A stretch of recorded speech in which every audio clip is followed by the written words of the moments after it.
Halo, Assalamualaikum warahmatullahi wabarakatuh. Terima kasih, berkat Tuhan mengalir atas kita semua. Semoga semua makhluk bahagia.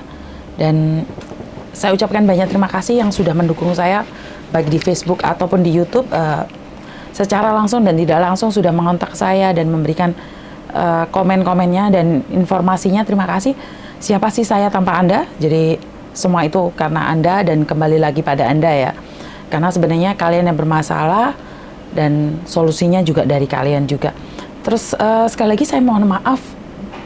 Sekali lagi saya mohon maaf buat teman-teman yang ada di luar sana.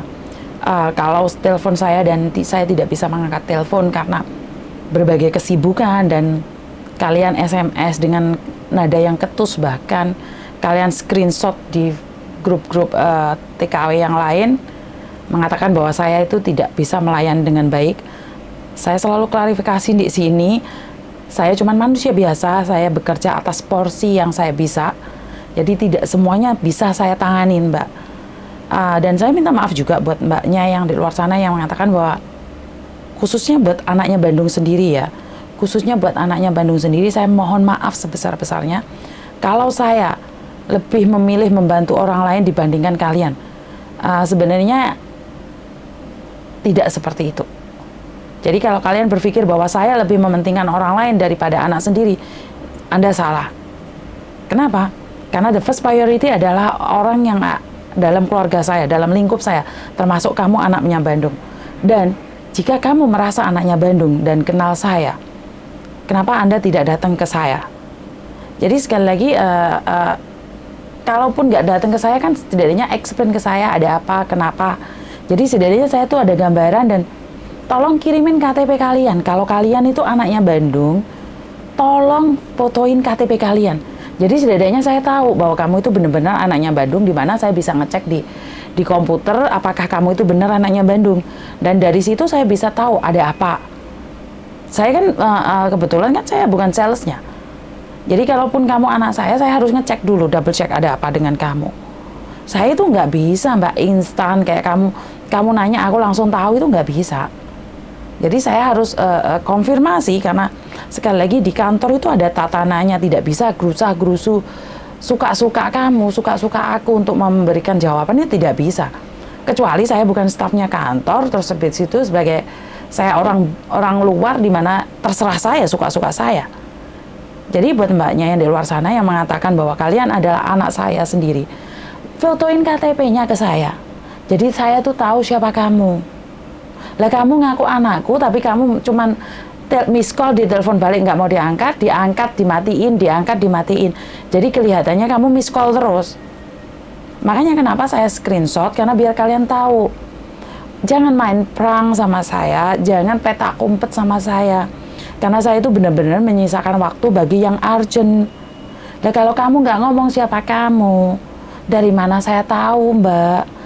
Saya tidak gila hormat ya, walaupun kamu ngomongnya nyente-nyente, ataupun kamu ngomongnya ngegas. Yang penting kamu ngasih KTP-mu ke aku akan cek Mbak.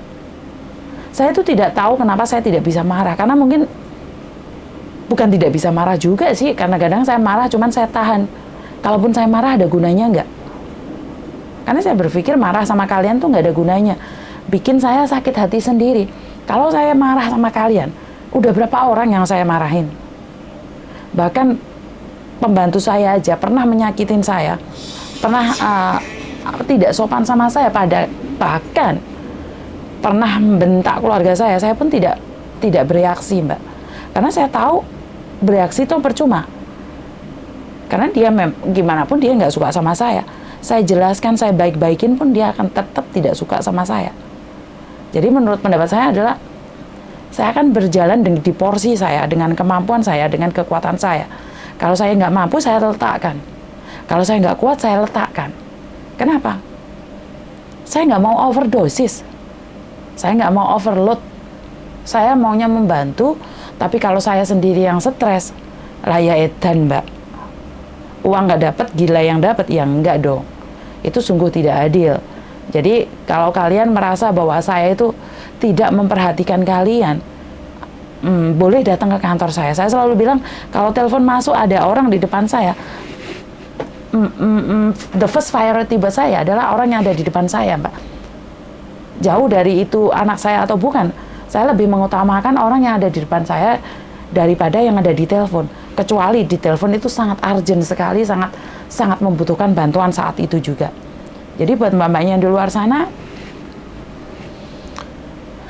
saya membantu dengan ikhlas, tapi jangan lupa saya juga manusia. Kadang-kadang kalau kalian bertanya melebihi porsi yang saya punya, ya sangat tidak adil dong, Mbak. Dan kadang-kadang kalau saya SMS kalian itu dibaca dulu. Dan kalau saya kasih linknya, dibuka dulu linknya. Baru kalau kalian nggak paham, bisa telepon lagi. Nah, baru tak kirimin SMS, Mbak, ntar telepon jam 10 sampai jam 5.30 ya. Udah telepon berkali-kali. Karena lihat saya online. Halo, saya online bukan berarti saya lihat WhatsApp. Saya online kan ada aplikasi yang lain. Di dalam HP saya kan ada banyak aplikasi di situ.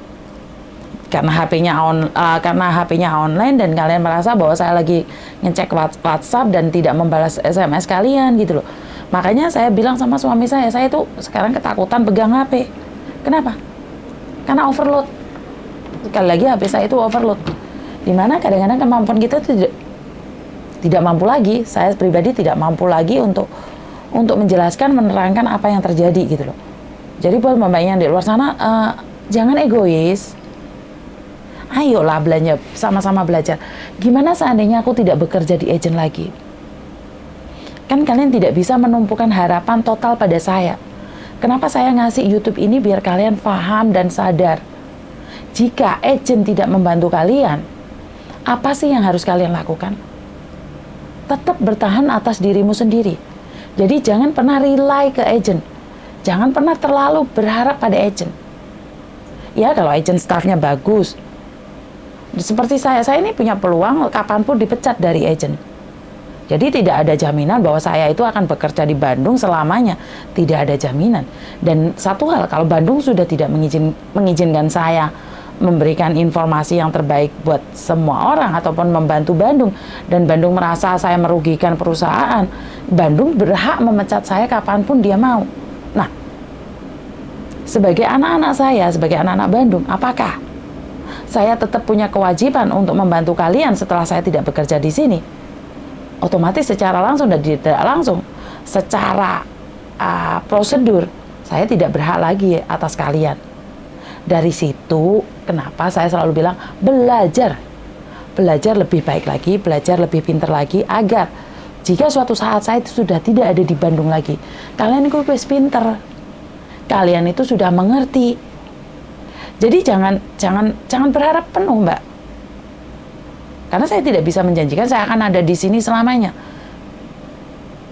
Dari sini sampai paham, Mbak, khususnya yang sedikit egois tentang anak buah saya sendiri. Jadi tolong pahami. Kenapa kalian harus mengerti juga. Tidak ada jaminan saya akan bekerja di Hongkong, di Bandung khususnya selamanya. Ada peluang juga saya pulang Indonesia loh. Jadi tidak ada jaminan yang mutlak. Kenapa saya selalu bilang belajar, dan belajar. Biar kalian lebih paham, lebih mengerti. Jika tidak ada orang yang membantu kamu, solusinya apa sih? Bener nggak? Jadi jangan pernah merasa putus asa dengan masalah. Karena kalau hari ini tidak bisa dipecahkan, kan bensin ada waktu besok. Apa yang terjadi akan terjadilah. Dan kita tidak bisa merubah keadaan saat semuanya sudah terjadi. Apa yang kita bisa rubah? Dari pikiran kita. Kalau kitanya bisa menghadapinya dengan baik, saya rasa tidak ada masalah, Mbak. Apakah saya sampai hari ini bisa memberikan solusi saya sendiri tidak ada masalah? Loh, ya ada. Cuman saya beruntung, tanyain pembantu saya, Cece saya, Mbak Susi khususnya. Saya beruntung karena keluarga saya sangat harmonis dan humoris.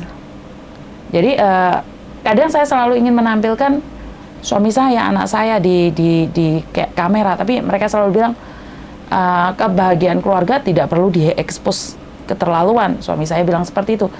Jadi saya pribadi menghargai apa yang dia katakan. Jadi dia bilang, karena kita tiap hari bercanda gitu loh. Karena saya gini Mbak, ada beberapa orang yang suka banget di kamera, tapi sebenarnya kehidupannya tidak bahagia. Dan suami saya bilang, saya tidak suka seperti itu. Saya suka yang real. Buat apa bahagia di depan kamera, tapi sebenarnya kita lagi bertengkar. Saya pikir-pikir apa yang dikatakan suami saya adalah benar. Maka dari itu saya cuma bilang, oh ya benar juga sih. Makanya saya no comment saat ada momen-momen tertentu baru saya bisa up atau bisa ceritakan, berbagi sama kalian. Jadi pas Pak Toninya lagi ada waktu, saya pun upload dia. Tapi saat dia tidak bersedia atau saat kita lagi bercanda dan over, saya lo kok nggak boleh nggak aku upload? Janganlah, kebahagiaan yang terlalu over itu kadang-kadang palsu. Oh begitu ya? Iya, karena tidak semua orang akan melihat orang bahagia itu akan bahagia. Tidak semua orang itu melihat orang susah akan ikut susah. Tidak. Jadi kenapa harus diekspos masalah pribadi? Bukankah kamu berpesan masalah keluarga jangan diekspos? Iya sih, kadang-kadang pintar ngomong aja tapi tidak bisa melakukan. Bener nggak? Jadi buat mbak-mbaknya di luar sana, kebahagiaan itu tidak perlu diekspos keterlaluan, karena kata suami saya tidak ada yang peduli. Itu aja dari saya. Terima kasih, kurang lebihnya saya minta maaf. Wassalamualaikum warahmatullahi wabarakatuh. Berkat Tuhan mengalir atas kita semua. Semoga semua makhluk bahagia dan bye-bye.